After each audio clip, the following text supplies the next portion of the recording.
আজকে একটা সত্য কথা বলি আপনাদের সাথে অনলাইনের মাধ্যমে আয়া আমি কিছু সময় আমার বাবাকেও বলি নাই, কি আমার আত্মীয় স্বজনকে বলি নাই, আমার মাকে বলি নাই, কেউ বলি নাই। আজকে আপনাদেরকে শেয়ার করি।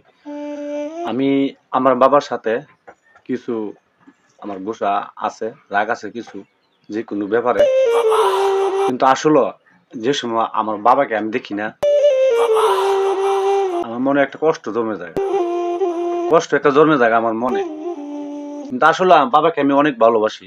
আমি শুরু থাকতে অনেক ভালোবাসি, চেষ্টা করি বাপের কাছাকাছি থাকবার জন্য। কিন্তু কি দুর্ভাগ্য, আমি বাবার সাথে আমি এক থাকতে পারি না।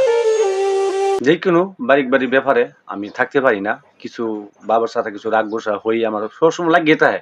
কোন কারণে আমি বলতে পারি না, কিন্তু আমার মনে হয় আমার দুর্ভাগ্য কপালে লেখা ছিল, কি আসিন আল্লাহ লিখে দিছিন।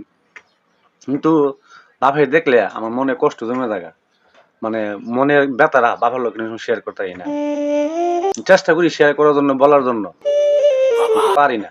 আসলে আমার বাপে শুরু থাকতে মা আদর পায় নাই, বাবার আদর পায় নাই। আমার বাপে, আমার দাদারা, আমার দাদি দেখি আমার বাপে শুরু থাকতে মারা গেছে।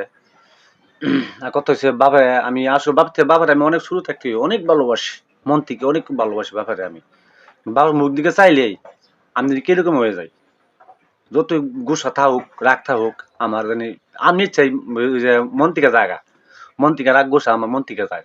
আজকে আপনার সাথে এই শেয়ার দামি করলাম, আমার মনের কথাটা আপনার সাথে আজ বললাম। কিন্তু এই জিনিসটা আমি ভালো করি না খারাপ করি, যে কোনো কারণে বাবার সাথে আমার দ্বন্দ্ব লাগিয়ে থাকে।